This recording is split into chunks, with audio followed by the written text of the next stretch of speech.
Get lumped up tonight. Listen to Rob Rossi and RockerMike on the only podcast that I'll hear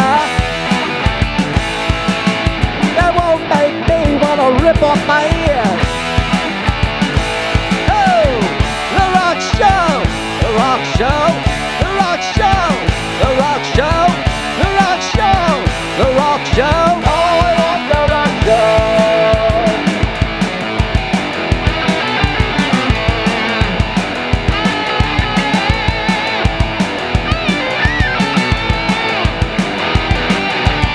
The Rock Show, the Rock Show, the Rock Show, the Rock Show, the Rock Show, the Rock Show.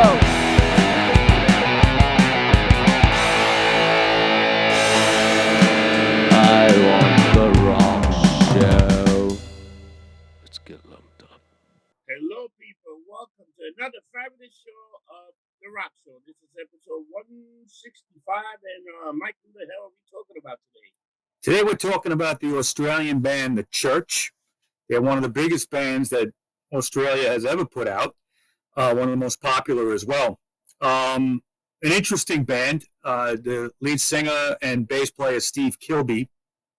It's kind of his band at this point. They've been around since 1980. Most Americans are familiar with the song Under the Milky Way, right? Yeah. That came out in like 88, and it was a top 40 hit in America. The album did well. The video was popular. There was a follow-up song called Reptile that did okay. Yeah. And most people remember that. But the interesting thing about The Church is they were around for, 7-8 years before that. And then they never left. They're still very big in Australia and in Europe. And they're very interesting. I just find them a very interesting band. Yeah, because they started in 98. No, they started in 1980. I mean, 1980, yeah. Yeah. From 1980 to now, they've been together for how long? 42 years, man. Okay, and they're in the equivalent of the Rock and Roll Hall of Fame of Australia. Okay, and just a shout out to Australia. I mean, this is the third show of 4 that we've done in a row about Australian bands, and just a shout out to the fans there. I know they like us. We've done well in Australia. And these guys had a few band members. They didn't really have that many changes, but they had like a couple guys left, came back, and there was infighting like there is in every band we talk about. Steve Kilby is an interesting guy. He's always been outspoken about his drug use. He had a bad heroin addiction at one point, but he always was outspoken as far as the drug use being part of the songwriting, and not too many people would admit that, and it is for some bands, but I got a lot of notes here, man. Let's just dive in with this. It's a great story.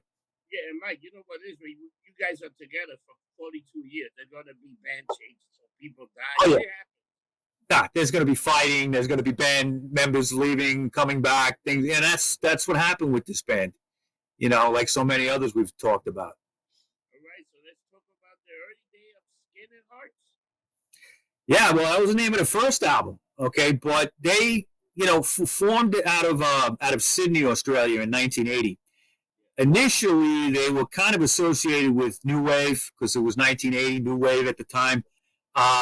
Sometimes it's referred to indie rock or psychedelia, but later, really, it kind of falls in what they call a dream pop sound.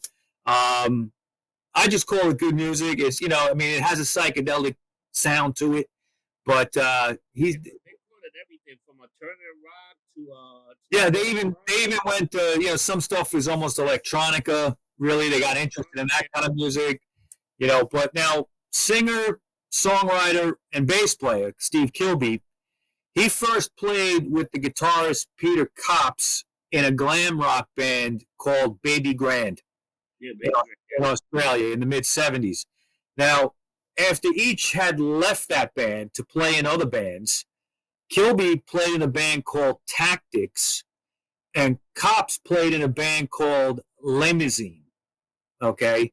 Now, they met again in Sydney in March of 1980. They hadn't seen each other for a while. And this is when they got the original three-piece of the church together, okay? It consisted of Kilby, bass and singing, Cops on guitar, and a guy named Nick Ward on drums. And Nick had played with Cops before in that band, Limousine. The name was originally supposed to be, Kilby's idea, the name of the band was going to be called the Church of Man. Okay, but they decided to kind of shorten it down to just the church. Yeah, and that sounds much better, you know. it does. It does. Church of Man sounds like a cult or something. You know what I mean? Now, another month later, after a gig as a three-piece, guitarist Marty Wilson Piper, who was originally from Liverpool, England, he met Steve Kilby after this gig, and they talked. And that same night, he actually joined the band. So they had a second guitarist. They're now a four-piece. And that guitar sound of Marty Wilson Piper and Cops, okay, really cemented. And that's the sound of the church. Yeah, okay. That's the classic sound. It would change over the years, but that's really what everybody remembers. Now, a 4-song demo would be recorded in Kilby's bedroom studio and sent through contacts from his and Cops' old glam band, Baby Grand, to the Australian branch of the Beatles publishing company. The Beatles had a publishing company called ATV Northern Songs. Yeah. There was a song called Chrome Injury, and it kind of attracted the attention of a manager named Chris Gilby, okay, who signed the band to his recently formed company in association with EMI. EMI reopened their old Parlophone label. We talked about Parlophone a few times over the years. Chris Gilby would go to rehearsals and kind of help shape their sound. Okay, he brought in, he actually bought some equipment. Like he bought Wilson Piper a 12-string Rickenbacker guitar. Wow. And he gave Cops an Ecolette tape delay to use. And that would give them that psychedelic, birdsy, almost guitar twangy. I mean, when you think of a 12-string Rickenbacker, you think of the Byrds, okay?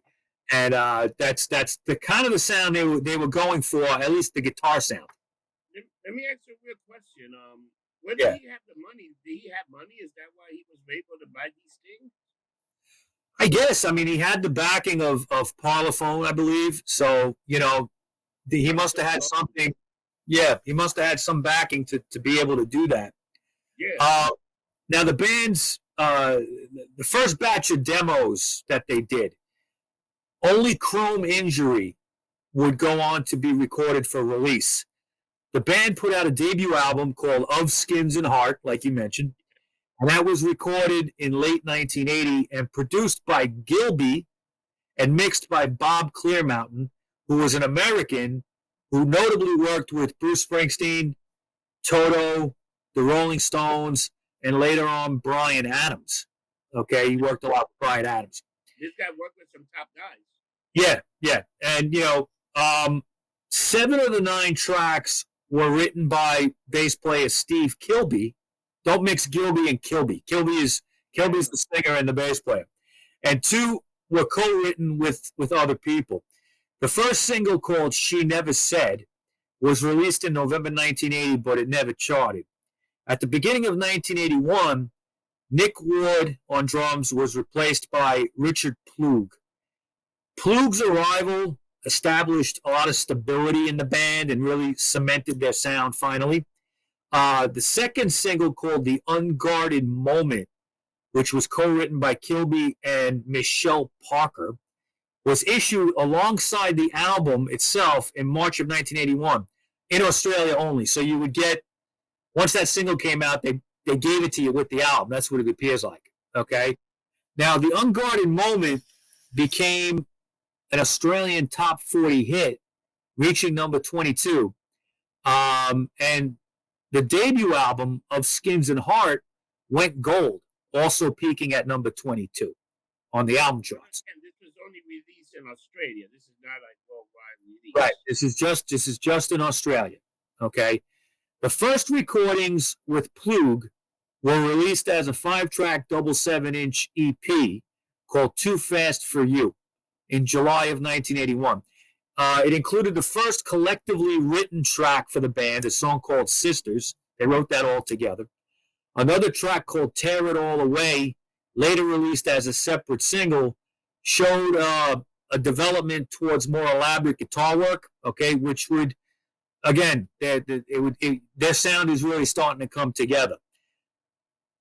They kind of invoked images of like 1960s psychedelic bands. They wore tight jeans. They wore paisley shirts. Yeah. And, of course, they had very birdsy sounding guitar work. The commercial success of Skins and Heart allowed French label Carrere and U.S. label Capitol Records to both release the album in 1982. So a little while later, Capitol picks them up in the States, and the Carrere label in France picks them up for the European release. So that's now, yeah. Now, what they did is for both of these releases, the album became called The Church. They renamed it The Church. Yeah. Okay, and as most people call their first album after themselves, you know. They also included tracks from Too Fast for You. So you had the EP, and then you had the original debut album together. So they made it a bigger album then, you know? I think there's a couple of tracks that are different. Maybe one or two are left off, but it's a longer record. Yeah. And then again, vinyl. Okay, we're talking 1982. Yeah. So they also included tracks, like I said, for Too Fast for You, and they used some of that EP's artwork as the cover for this album. It was a different album cover than the Australian release. It peaked at number 7 in New Zealand and number 13 in Sweden. So Plug actually was incorrectly credited as the only drummer because Nick Ward played on the original album. Yeah. Okay? So that created a little, I think, some legal problems at that point. Capitol Records released an edited version of the single, The Unguarded Moment, without the band's approval. And this would be the beginning of a long history of this band having problems with their record labels. Yeah. Release something without letting the artists know that, hey. If you're going to make a single and then you're going to cut it out and shorten it, you should tell the band, I would think. Okay? Yeah. But they didn't do that. Now, the band's second album was called The Blurred Crusade, and that was issued in March of 1982. It was both produced and mixed by Bob Clearmountain again. They brought him back. Yeah. Sonically and stylistically, it was a lot more complex than the debut album. But it definitely still showed a lot of the 1960s influence that they had. It peaked at number 10, and its first single, called Almost With You, resulted in a second top 30 single, peaking at number 21 in Australia. So they're doing very well in Australia. The Church went on a second national tour of Australia and because of the European success now, because they did well in Sweden, they decided to tour Europe in October of 82.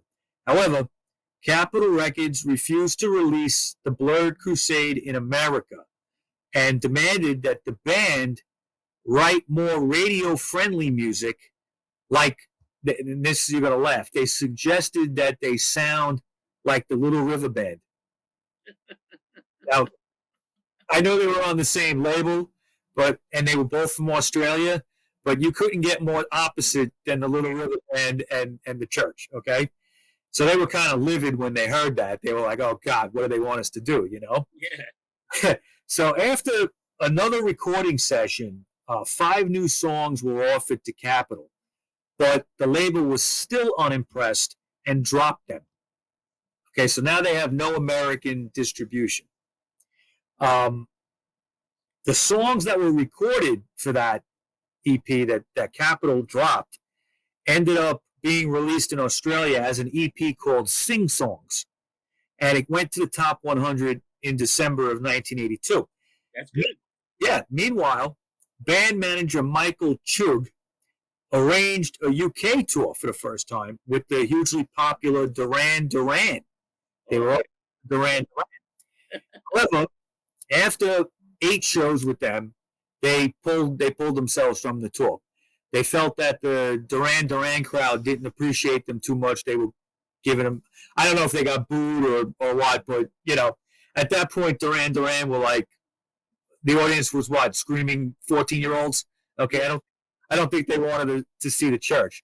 So the band ended up instead doing a Scandinavian tour in 82, as well as a few other places in Europe. Both of their albums would get released to critical acclaim at that point in Europe. Like them. Yeah, Europeans did like them. Yeah.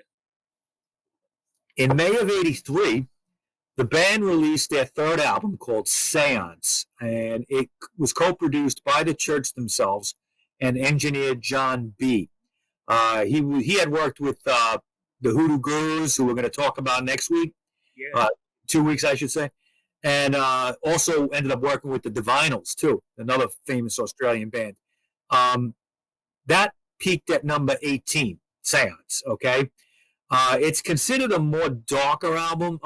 This is when I personally became aware of the band, 1983. And I remember a friend of mine had the record as an import. This guy was a record maniac. He spent all his money on albums, which I was pretty much right behind him at that point in 83. But I remember he was like, Mike, come over, check out this new Australian band. Yeah. And it was called Seance, and I listened to it. I thought it was great. I didn't have anything else to compare it to. It was the only thing I ever heard, but it's a great album. Now, it's, like I said, considered kind of darker than the first two. It used some keyboards and synthesizers. They had never really used that too much before. Some tracks had string effects and things like that. The accompanying tour of that album included a guest keyboardist from Melbourne named Dean Wallace. Now, when mixing the Seance album, the band used engineer Nick Launay, and he had worked with Midnight Oil, okay, and other Australian bands. And in his mixing, he favored what was called a gated reverb drum sound. Now, in the business, we all know what that is, but if you hear it, it's that typical 80s drum machine sound. Sounds like a staccato, kind of. It's not a drum machine. They had a drummer, okay, but it's just when the drummer sounds like a drum machine. That's that gated reverb sound. It was very popular in the 80s, and for me, when I hear that in music, it sounds dated today, but that's just my opinion. Some people love that sound.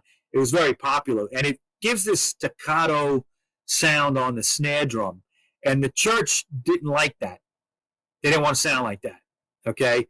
But he tried to remix it, and it really only lightened the sound, okay? I don't think it's one of those albums that sounds extremely dated.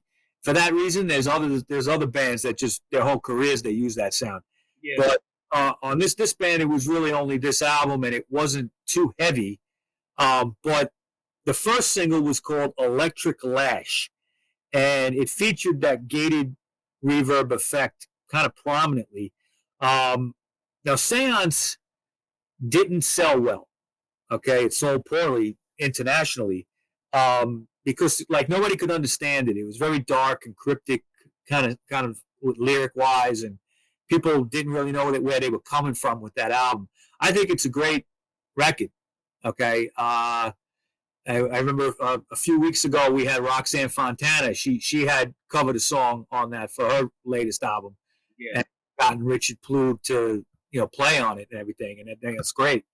But back then they didn't know what to make of it. But ironically, Cream magazine in the United States liked this album, And Cream was very edgy. 1982, 83, Cream was the shit. All right, they were everybody was reading Lester Bangs was gone already by that point, but other people that were involved with the critics of that magazine were great. There was a song called Now I Wonder Why, and a song called Fly that Cream magazine pointed out as being exceptional. And they said Seance is one of the greatest albums in the world right now. Yes. That got people in America, kind of interested in them.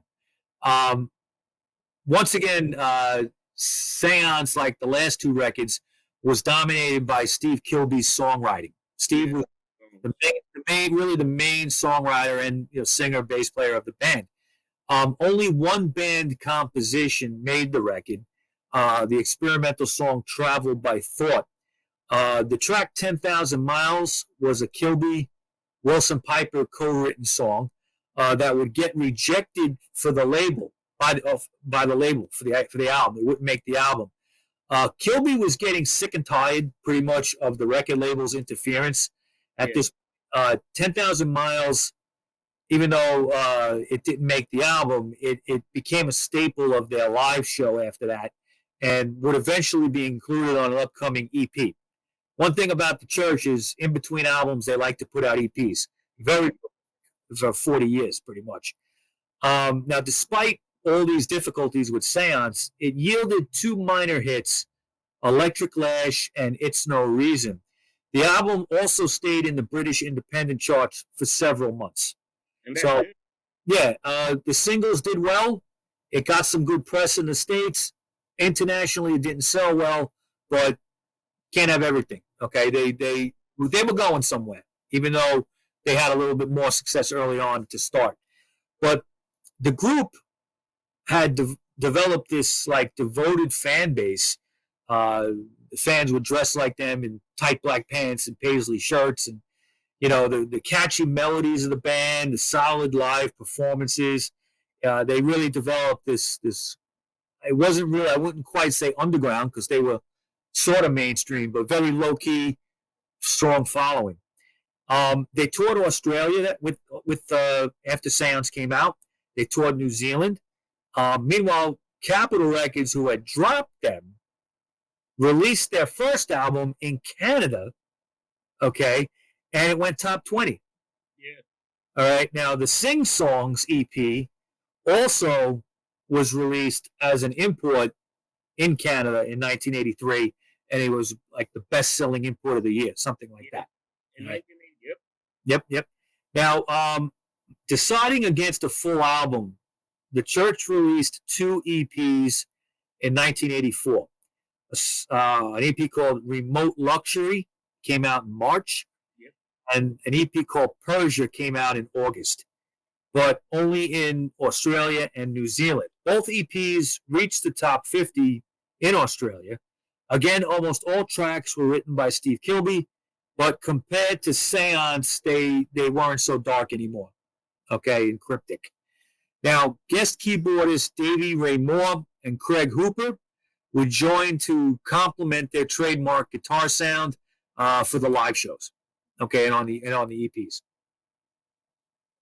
So these guys are they were taking album EP, and now they just decided, let's just take out two EP and forget the album, and they were pretty good. They went in top 50 in Australia, right? Yeah. At this point, they're still riding high. They're a very popular band. They signed to Warner Brother Records in the U.S. Internationally, the two EPs were repackaged as a single album called Remote Luxury. Its U.S. release was their first record there since the debut album came out on Capitol.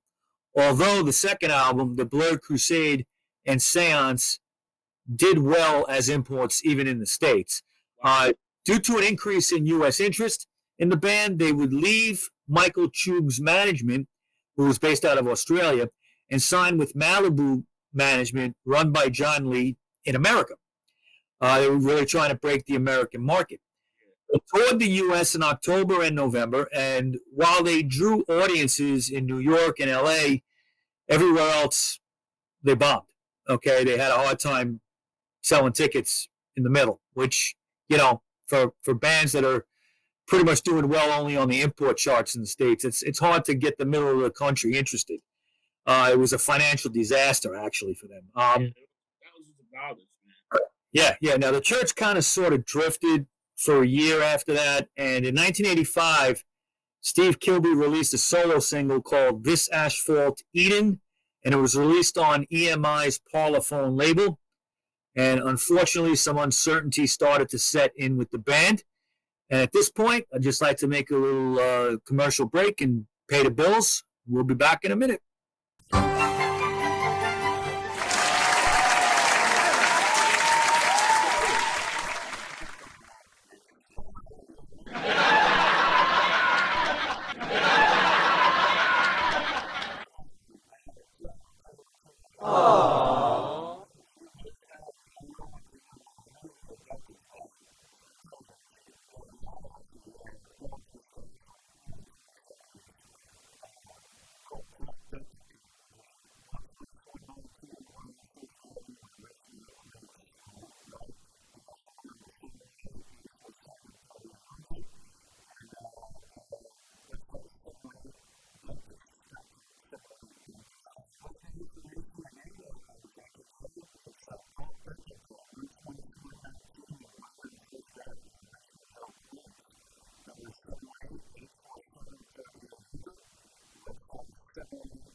Okay, after drifting for a year, the church reconvened at Studios 300 in Australia in mid-1985. Studios 30, not 300, to work on their next album called Heyday.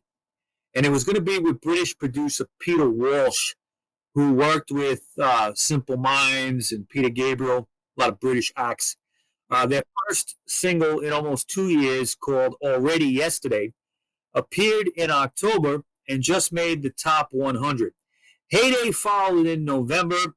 That album came out in November and brought new stylistic elements with the addition of real strings and horns. And it created a very warm and kind of organic sound for the church. Kilby still wrote the lyrics, but musically the band was largely writing the music together now, and it practiced that they would continue thereafter more often. Released in Australia and New Zealand and Europe and the US, the album was warmly received and critically acclaimed. A tour started in April of '86 with concerts at home and abroad scheduled. Unexpectedly, Marty Wilson Piper quit the church after an increase of band tensions on July 10th of '86. The band would perform as a three-piece in Hamburg, Germany, and then after a week, Wilson Piper returned to the band and agreed. He had to sit down with Kilby, and they agreed that the future releases would contain much more group efforts. I think he felt his contributions were not going anywhere. Yeah, It's like George Harrison and the Beatles. Yeah, I guess. Yeah, good point. Good analogy. Yeah, now, despite this charged atmosphere and favorable press, EMI dropped the band because in Australia, the singles weren't selling too well, okay? They decided to record abroad at this point, and they signed a 4-record deal with the U.S. label Arista Records, and that was in 1987. For the Australian releases, they signed to Mushroom Records. Remember Mushroom? We were talking about the Saints? Yeah. Okay. That's a popular Australian label. Recording sessions in Los Angeles began with producers Waddy Wachtel and Greg Ladagny, both of whom had worked with Bob Dylan, the Stones, Warren Zevon, Fleetwood Mac. I mean, these guys were heavy hitters. The whole American experience going out to LA and recording deeply affected Steve Kilby. Particularly, he didn't feel out of place. He felt like a fish out of water. There was a lot of personality clashes between the producers and the band over everything from guitar sounds to song structures, and they were fighting about everything. I think Wachtel didn't like their work ethic. Kilby was asked at one point to take vocal lessons, which I think he resisted, but he did, and later on admitted that it was valuable. The album that came out of all this, Rob, is the album Starfish. All right. This was the hit. Okay. Starfish was the one. Okay. And tracks like North, South, East, West, Lost, Reptile, Destination. These are all, if you listen to these songs, kind of what they're about, there's kind of an angst in the music. And it was really based on the tensions of these sessions. And they didn't like living in Los Angeles to do them. Yeah. So 4 weeks, I wouldn't want to live in LA for 4 weeks either. But 4 weeks of grueling sessions captured the band's core sound, and they wanted to create a live sound as opposed to the layered, produced sound of their last album, Heyday. Yeah. They were very pleased with the results of this record, despite the infighting and all that. But the public reception to Starfish was very unexpected. All right. It was released in April of '88, and the album found its way into the mainstream, marking a new worldwide commercial peak for the Church. Yeah. The album reached number 11 in Australia and top 50 in the U.S. The album was gold in America by 1992. Took 4 years to go gold. Yeah. Also, and this is the single Under the Milky Way reached number 24 on the Hot 100 charts in America. It reached number 22 in Australia and went top 100 in Canada. It peaked at number 2 on the Billboard mainstream rock tracks. And Under the Milky Way was written by Steve Kilby and his then girlfriend, Karen Jansen, who would be his wife and mother of his kids later on. She was in a band called Pink Champagne, and they collaborated to write this song. The video was in heavy rotation on MTV. I think MTV really helped this song. Yeah. Okay. 88 was still a time when MTV had a lot of pull. If a song was in heavy rotation, it generally did well in the charts. And I mean, that's how I got introduced to them. I mean, I knew Seance. I think I had heard Heyday here and there. And then this came out, and I was like, okay, I remember these guys, but they sound a little different. I kind of like this new sound. And the second single called Reptile, I liked even more. I liked the guitar on that, and that charted on the Australian top 100s in August of that year, and Billboard mainstream charts as well. There's a great video for that too, like kind of a live video. EMI responded with a double compilation album called Hindsight 1980 through 87, which contained tracks from previous albums and B-sides. You notice how labels drop them, and then they have a hit next, and then they got to re-release their stuff. Like, Apple did it, EMI did it. You know, they seem to be like one step ahead. You know, but something funny about that. They probably learned to be a better band with the discipline and not liking LA. They probably got a little closer together, and they became a better band. And the voice and the voicing and everything, you know. Yeah. Something went right.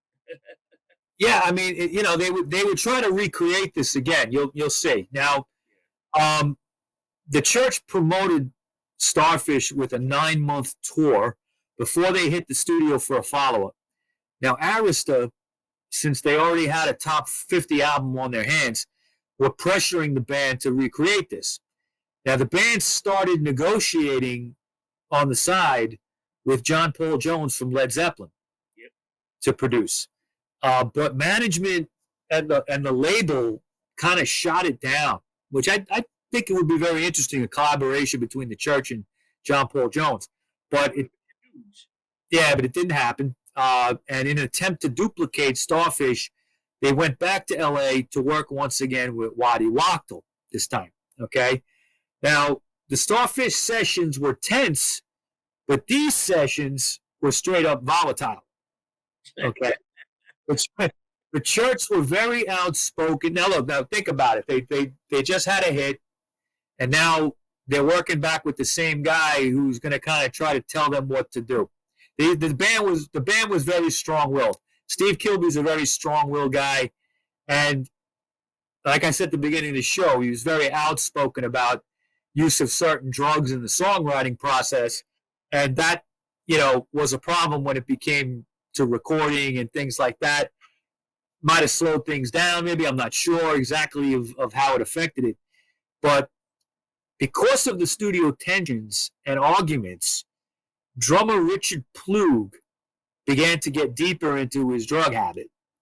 And in the process, he kind of got alienated with Steve Kilby, who had his own drug habit going on, okay?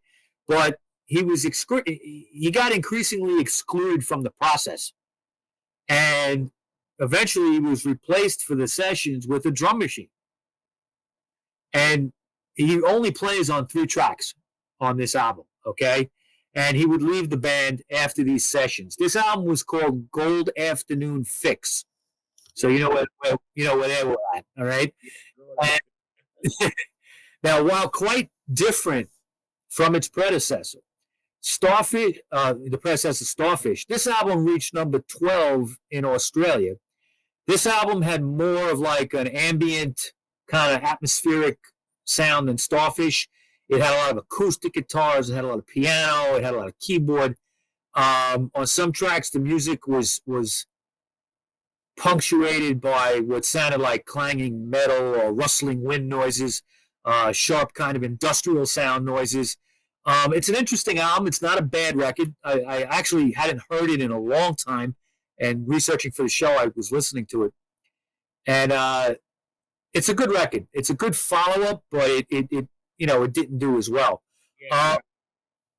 Now, the album was heavily promoted by Arista, and the band went on tour and hired ex-Patti Smith Group drummer J.D. Dougherty, okay? Now, the album spawned the minor hit Metropolis. There was a video for that as well, which got something like. But the follow-up song, You're Still Beautiful, didn't chart at all, failed to chart. So ultimately, the album was less commercial than Starfish.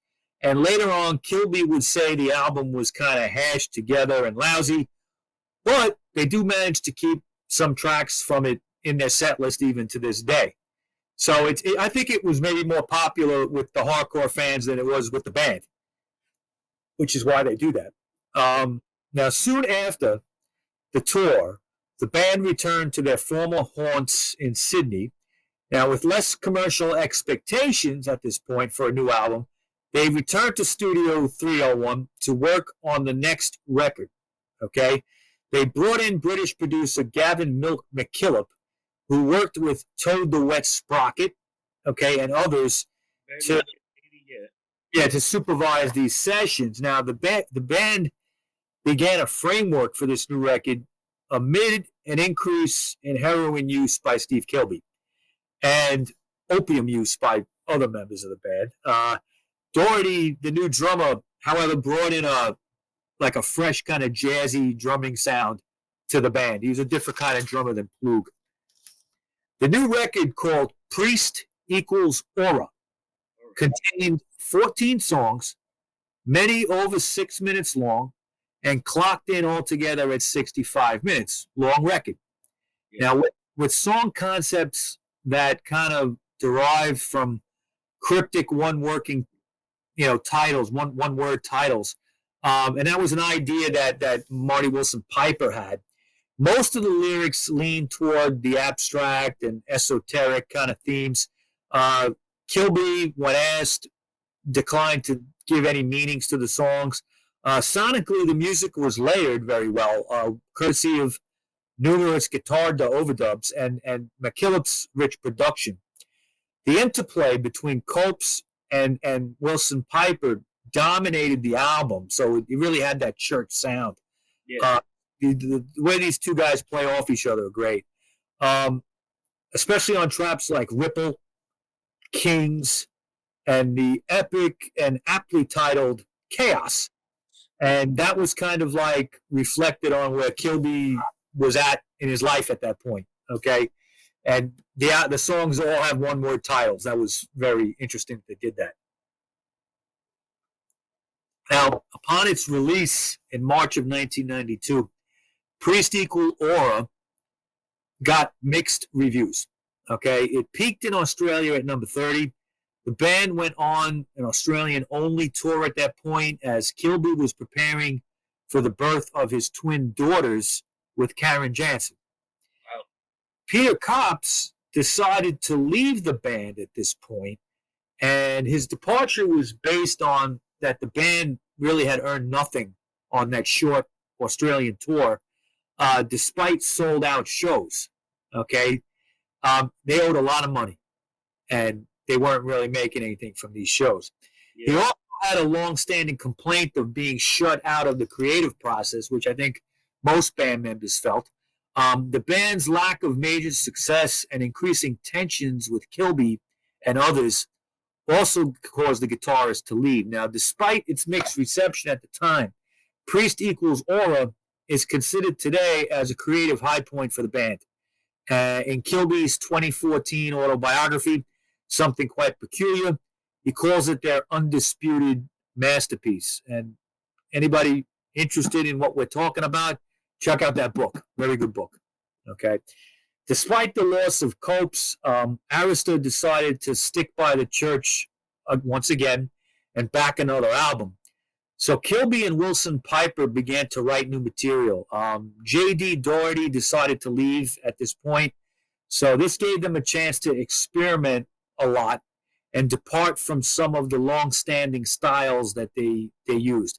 So now you've broken up the guitar team. Copes is gone, and you've got Marty Wilson Piper and Kilby working together to record, to songwrite.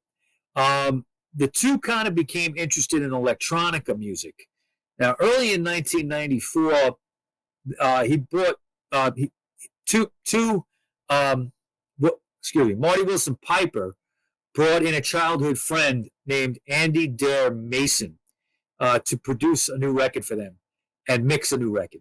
The album was mostly recorded at Sydney, Australia's Comic Hit Studios and mixed at Comet Hit and Studio 301.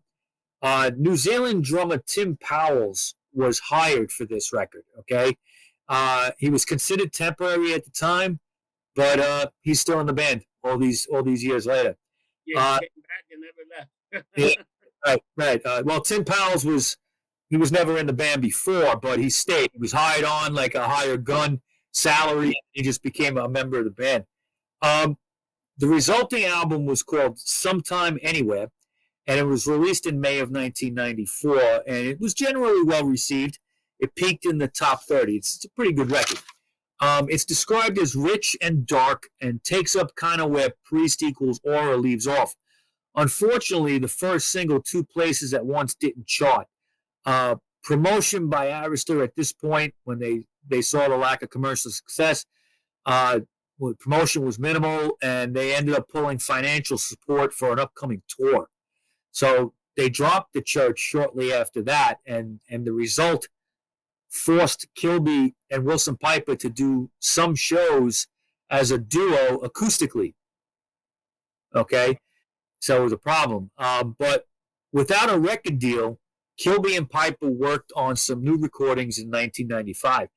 The new drummer, Tim Powells, gave some input, and newly hired violinist Lyndon Neal added a new style to their sound, okay? Kilby kind of was in contact and was renewing his relationship with Peter Kops, and he agreed to guest on 4 songs on this record. Simon Polinski of the Aborigine Australian band Yothu Yindi was drafted in to co-produce, engineer, and mix the sessions. The music saw a return to the guitar-based material, infused with a little bit of krautrock and art rock influence, a little bit of electronica kind of thing. Now, they made a 15-minute atmospheric piece called Magician Among the Spirits, and that dominated the sessions. It's named after a book by Harry Houdini, and it also became the new album's title. So they were experimenting with long songs. It seemed like they did that a lot through their career, experimenting with. Yeah. Now, this album, Magician Among the Spirits, received mixed reviews, despite the guitar rock hook of its single called Come Down. It was released in August of 1996 on the band's own label, Deep Karma Records, but due to financial constraints, they had to arrange outside distribution for the North American and European markets.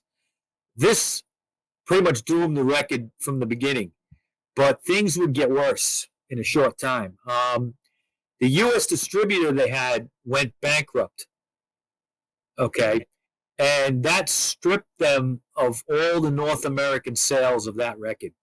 So an exact figure is not really known, but it's figured to be somewhere around $250,000, and merchandise was lost with that bankrupt. Yeah. Now, and for a band already on shaky ground, okay, this almost did them in. It was almost the end. The band owed a lot of money, too. Okay, they had for a few years. Following the commercial failure of Magician Among the Spirits, the members of the church turned their attention to other projects, and Wilson Piper left Australia to collaborate with others and work on some solo material. In his absence, Steve Kilby, Tim Powles, and Peter Copes spent some time in the studio and quickly wrote an album under a different band name. It was called the Refo Nation. Refo, R-E-F-O, Nation. Utilizing Powles also, again, as a mixing engineer. Very loose in feel, this album, but rich in atmosphere. The eccentrically titled album called Pharmacoi/Distance - Crunching Honchos with Echo Units. That's the name of the record, okay? It saw a greater focus on guitar-dominated songs in contrast to the more experimental krautrock-influenced stuff of Magician Among the Spirits. But it wasn't called the church, okay? It was called the Reformation. Now, group tensions within the band was still simmering, okay? And new drummer Tim Powles would kind of be the middleman. He tried to diffuse most of these issues. But while Copes and Wilson Piper had already had their differences for some time, Kilby and Wilson Piper's relationship was strained by recent problems in the band. Steve Kilby declared that the end was near, and a final swan song with the working title of Au revoir, por favor, was being worked on. The four agreed to play a string of farewell shows, mostly around Australia, and it turned out to be very successful. That the rumors of a final concert kind of abounded everywhere, but the quick success of these four shows squashed that. They weren't going to break up, okay, because they were starting to get some more success again. The results of the new recording sessions saw a return to the band's roots. The material was once again based around Copes and Wilson Piper's guitar back and forth. Also, for the first time, they would produce themselves with the sound engineer assistance of Powles, originally given the name Bastard Universe, of which Wilson Piper found to be too negative. It was then retitled to The Hologram of Allah, and then concerns about Muslim fundamentalists not liking that, they changed the title again to Hologram of Baal, B-A-L-L, the Canaanite god. How crazy is that? Yeah. Now, released under a new contract with the UK independent label Cooking Vinyl, the album was distributed in the US by Thirsty Ear, and a limited edition featured a bonus disc with an 80-minute continuous instrumental song, which did get the title The Bastard Universe. The reformed and rejuvenated band went on their first fully electric tour of the US, Australia, and Europe in many years, and a plan to release a live album called Bag of Bones was put into motion but was then canceled. So instead, a collection of cover songs was recorded in Sweden, shedding light on the band's influences. Arriving in August of 1989, less than a year after Hologram of Baal came out, the album A Box of Birds contained an unusual collection of songs from bands like Ultravox to Iggy Pop to the Monkees and even Neil Young. The insert for the CD was designed as interchangeable with 10 separate sleeve designs created by fans. So every disc was a little bit different with the artwork. I like this record. I actually wasn't familiar with it until I started doing the research. I didn't know this cover album existed. It's great. I mean, they do the Iggy Pop song they do is the Endless Sea, which is not a well-known Iggy Pop song, and it's very good. They do a good version of All the Young Dudes by Mott the Hoople. They do a good version of the Porpoise song by the Monkees, which was their psychedelic hit. They do a great version of that. It's just a cool record. And I'm not big on covers records, but every once in a while I do like them. As with Hologram of Baal, a tour followed the album's release, but new drama hit the band when Steve Kilby got arrested in New York City for trying to buy heroin. The band was forced to improvise a live show in New York. When Kilby failed to show up, Wilson Piper handled the vocals for that show, and Kilby got a night in jail in New York City and a day's community service on the subway, which was a pretty, I guess, lenient punishment, right? And his comment after that was, "A drug bust is something every aging rock star should have under his belt." I like that quote. That's pretty good. In 2001, Under the Milky Way was featured in the film Donnie Darko. Do you remember that scene? Okay. And it kind of helped raise the interest in the band again. This was, 13 years later. Yeah. However, recording for the band's next album was very slow due to numerous side projects that were going on, and the fact that Kilby himself had relocated to Sweden and Wilson Piper relocated back to England, and the other guys were in Australia. So the bandmates met across separate sessions, partially recorded in Sweden, New York City, and Australia. The resulting album, After Everything Now, released in January of 2002, saw a focus on kind of softer elements of the band. Gentler moods prevailed with this record. Only 3 tracks could really be considered, rock sounding.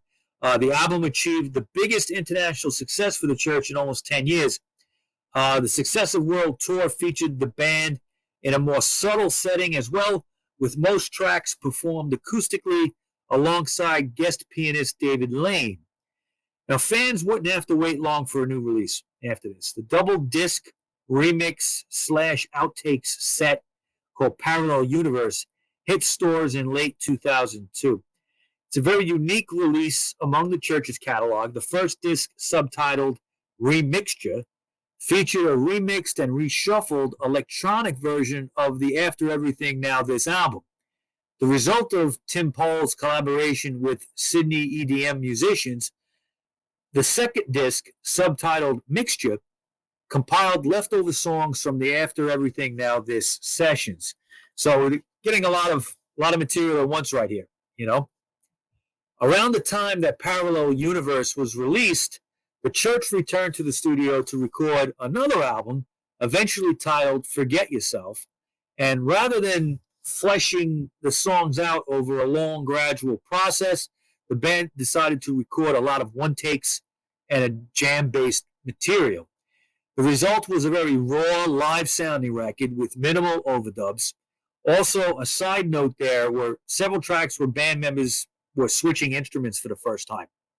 Okay, Powell's played lead guitar on Sea Line, a song called Maya, and a song called Reversal.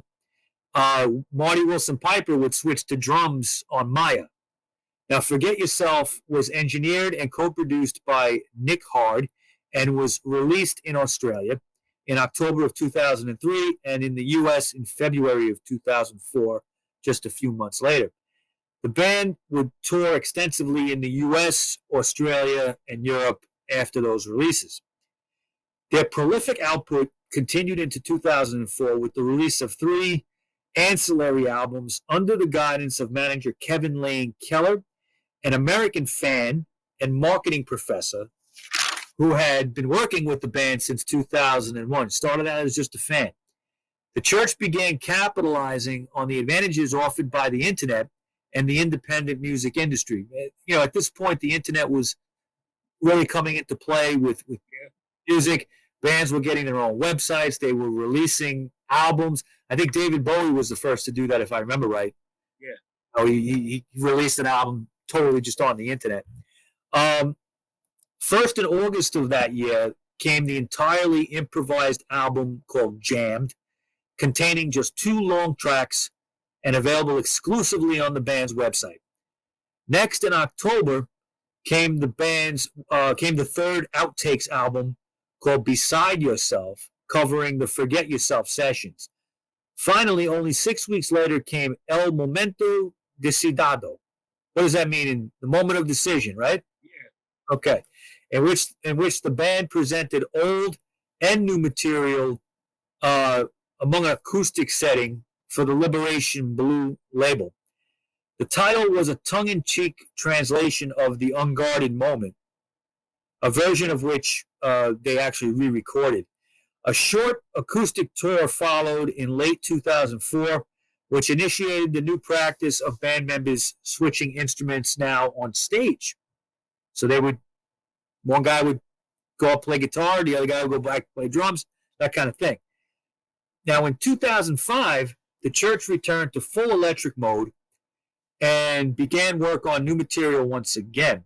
The first release from these sessions was the Outtakes album Back with Two Beasts, released through their website as a teaser for the main album, which would follow a few months later. Back with Two Beasts has, over time, kind of become a main album of itself, even though it was kind of put there just to keep people's appetite.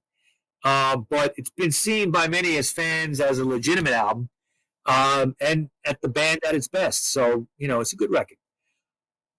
Uninvited, like the Clouds, would be their 20th studio album, and it was released to mixed reviews pretty much in April of 2006, and was followed once again by an extensive tour. Just before its release, the band performed Under the Milky Way with the Melbourne Symphony Orchestra as part of the 2006 Commonwealth Games opening ceremony. In February 2007 came El Momento Siguiente, a second album of acoustic reinterpretations of earlier songs, plus several new compositions and a cover version of the Australian band The Triffids' classic Wide Open Road. Later that year, the band toured Australia with the Pretenders, and EMI released the double CD Best of Collection, Deep in the Shallows, the classic singles collection. And there they go again. Another, they doing good? All they can do is put out old stuff, Yeah. Well, people buy that, they make money. In 2006, the Church had embarked on their 3rd improvised music project to provide the soundtrack for a short film based on the renowned American sci-fi writer Jeff Vandermeer's novel Shriek and Afterward.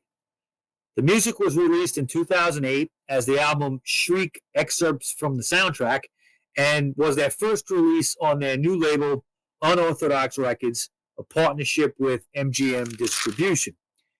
In February of 2009, the band began to build up to their next major studio album with the Coffee Hounds EP. They decided to put out an EP.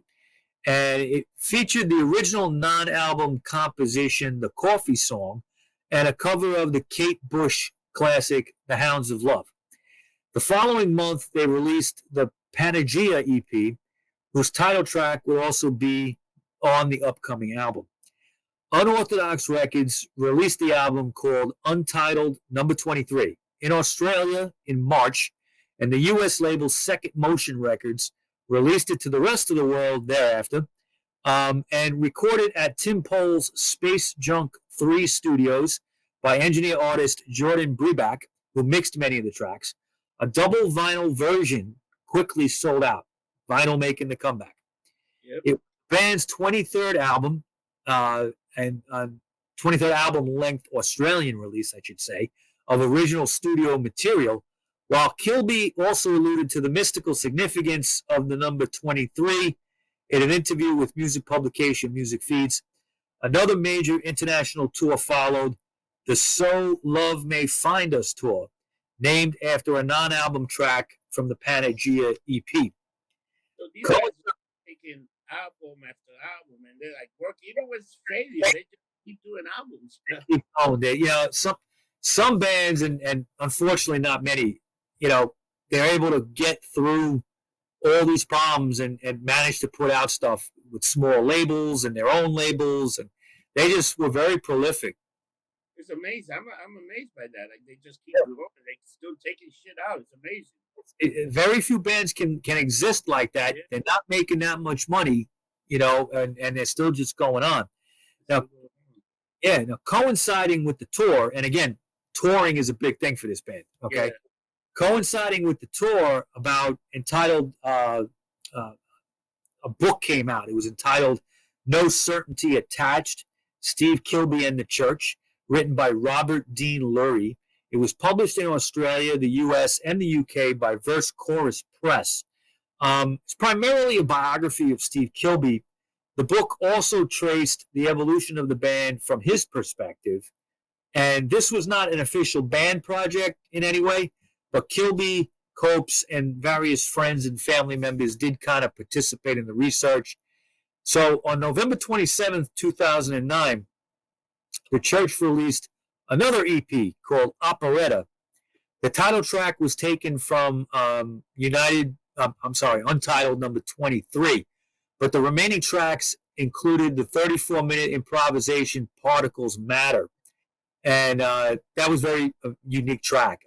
In February of 2010, the band announced they would be celebrating their 30th anniversary with an acoustic tour entitled An Intimate Space. In a unique program, the band chose one song from each of their many albums and performed them in reverse chronological order. So they would play one track from each album backwards, the newest being first, and work their way back. The shows also included a 28-page program, and the Dead Man's Hand EP was in the program, which included more unreleased material from Untitled 23 sessions and some tracks specifically shaped by Powell's just for this release. The U.S. leg of the tour spanned April and May, including a performance of Under the Milky Way on KUSI News in San Diego. In October, Second Motion Records re-released 6 early Church albums in the U.S. with bonus tracks and extensive liner notes by Marty Wilson Piper, along with the Deep in the Shallows singles collection.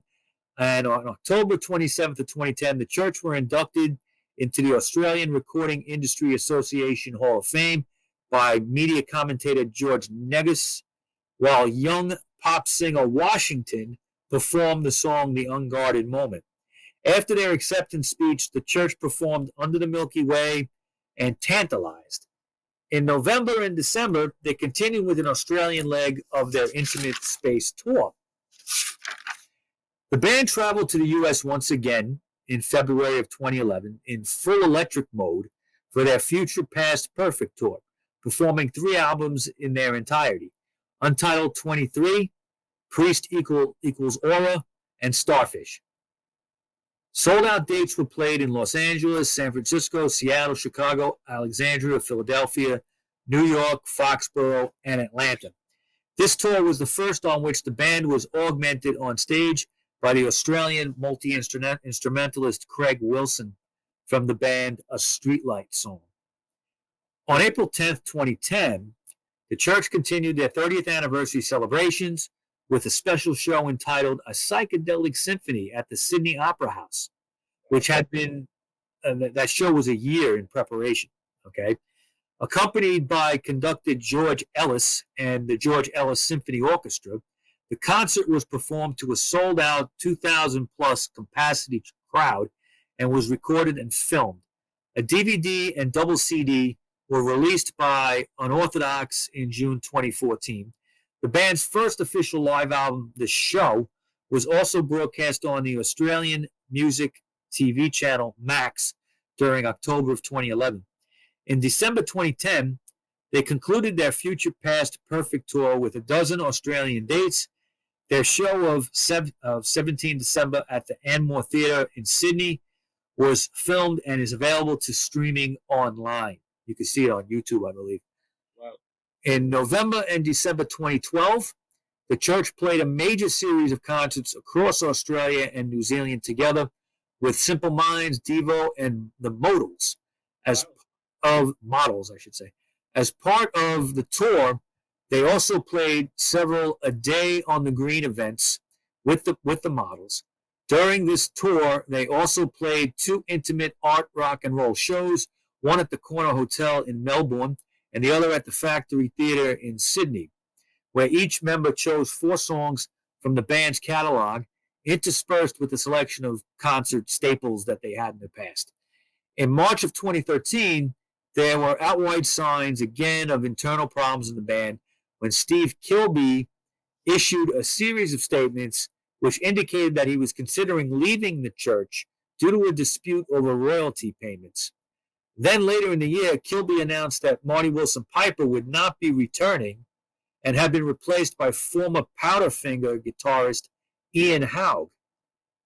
Kilby explained that Wilson Piper was not available for the recording of the new album and subsequent touring, and praised Haug as a brilliant guitarist anyway. Kilby, on his Facebook page, also provided a preemptive strike by saying, "If you can't dig it, I'm sorry. This is my fucking band, after all, and it has existed at times without Peter, and in the beginning without Marty." The new album, entitled Further Deeper, the church's 24th studio album, was released on October 17, 2014, recorded over a period of 8 days in late 2013. Further Deeper was produced and engineered by Powell's. The band was critically acclaimed once again, and the band performed the album in its entirety during the Further Deeper tours of Australia, then headed to North America again and Europe, with a guest spot and select shows at the South by Southwest Festival in Austin, Texas, and then a career-defining set on one of the prestigious Primavera festivals, main stages in Barcelona, Spain. That's a big festival. Now, in July and August and September of 2015, the band toured Australia, finishing at Splendor in the Grass Festival, and then going to the U.S. again, co-headlining with the Psychedelic Furs on most of these dates. On this tour, at select headline sideshows, the band played most of Further Deeper, plus the Blur Crusade in its entirety. Upon arriving back in Australia, they headlined the boutique Small World Festival in Sydney's Newtown neighborhood. In 2016, the band returned to the USA twice, first for a more comprehensive headline tour playing the Blur Crusade in its entirety and including an invite to the main stage with the Flaming Lips and Young Fathers at Maverick Festival in San Antonio, Texas. Then, in July, they toured the U.S. again, repeating the success of 2015, playing larger venues with the Psychedelic Furs. 2017 brought the recording and release of the band's 25th album called Man, Woman, Life, Death, Infinity. It was released October 6th and was preceded by 2 singles. The album opener, Another Century, and the 4th track, Under Sea. The band toured North America in September and October before returning home to Australia for a string of dates in November and December. Finally, on February 1st, 2020, Steve Kilby announced on Facebook that Peter Copes had departed the group and that touring member Jeffrey Kane had been promoted to full member status, with guitarist Ashley Naylor also being brought into the lineup. Also in early 2020, their official webpage has them working on a new album with the working title of In the Wake of the Zeitgeist. In the Wake of the Zeitgeist. We're waiting for that. That's what we got. That's the church. 40 years, right? What a history. And when that album come out, I mean, the 26th album, these guys, they almost, the way there is, they almost took out album for every 2 years if you look at the 40-year career. The EPs, that's not counting the EPs. Yeah, the EPs, or they would redo an album, do another project, but these guys were always working, man. Yeah. I mean, they're definitely one of the hardest working bands. Now Steve Kilby is the only original member, though. Yeah. Okay. People got older and left, and shit happens, you know? Yeah. And again, I just want to reiterate the 2014 book, Steve Kilby's Something Quite Peculiar, is a very good read. You should check it out. You know what's the funny thing? I think all the members are still alive, too. Oh, yeah. I think they are. Yeah. Well, we mentioned Roxanne Fontana earlier in the show. Richard Plug played on her latest record. Yeah. Okay. And I think she's collaborated with Marty Wilson Piper in the past. But Wow. yeah, she's great too. So, a band that, really didn't have a lot of hits in the States still has this humongous career. I mean, everybody should check out a few records from this band, I think. Yeah, but definitely the Under the Milky Way was the big one. When that Donnie Darko when that came out, that was so. Yeah, that put the song back on the map, and you still hear that song on the radio. I mean, and you know, a few movies still, you know. Yeah, it's kind of like a classic rock staple. So, Mike, give us a little preview for in the next 2 weeks. We got another Australian. Oh, we got the final Australian band of 4 that we talked about in a row. That'll be the 4th band, the Hoodoo Gurus. Okay, kind of started around the same time as the church. A few years later, they have an interesting history. They had some success in the States and a pretty long career, and their sound changed a little bit, garage rock kind of sound, and then would change a little bit over the years. They had some success in the 90s in the United States, but now they're back to being a little bit more underground. We'll do another whole show on them for our Australian fans. All right, Mike. So if people need to get in touch with you, how can they do this? Okay, I'm all over. You can call me on Instagram, RockerMike212 on Instagram. RockerMike212 on Twitter. I'm RockerMike on Clout Hub, MeWe, Truth Social, Getter, RockerMike. If you want me on Facebook, I'm probably most active there. I'm under RockerMike, and then also the Rockshow podcast group page. Check that out. We've got things going on every day on that page. How about you, Rob? You can reach me on anything getting lumped up. And you just look up Getting Lumped Up, and you will see my email, my Facebook, my Instagram, and Twitter. So I'm very active on all these platforms. And if you want to reach out to me, you can also send me an email, Robert Rossi at gettinglumped.com, and I will answer you as quick as possible, or I'll send it to Mike, because Mike's a better talker than I am sometimes. That's okay. I'm a bullshit artist. Watch also go to our YouTube channel, subscribe, and like, and you get notification because we're very active on YouTube. We got a bunch of other shows. Yeah, check out, just so you know, check out RockerMike and Rob Presents. That's an interview show that we do. Check out the Son of Sam Chronicles that we do, which is all about the Son of Sam murders from 1970s in New York City. We have Son of Sam shooting survivor Carl Denaro working with us on that. That's very popular. Also on the regular podcast, not YouTube, we also have Conspiracy 420. You can find that on Spotify, Pandora, Anchor FM, Spitz, all that stuff. And another thing also, remember that we also do, once in a while, we do a review show on certain stuff. We have a great review show on the Pistol. We did a great review show on the Kiss documentary. Right. And we've done some pretty good review, and people seem to like it. Somebody wrote a nice thing about the Tina Turner episode. I saw that. we were probably the most active people that ever done a show on Tina Turner, on Ike and Tina Turner. Yeah. I appreciated that. Thank you. I sent you that email. I think I got it. Yeah. Thank you. I appreciate that. You know that YouTube refused to print that comment and said that's not part of I know. I couldn't find it on there, but did that person email you directly, or did it? No, YouTube email that just got put up, and I was trying to put it up there, but It won't go up. I know. I only saw it on the notification, not the actual comments. They mess with us, Mikey. We'll pass that. We're getting bigger and bigger. Yeah, that's it. So everybody, remember, don't get drunk. Get lumped up. And we'll see you in 2 weeks. Have a good one. Take care, people.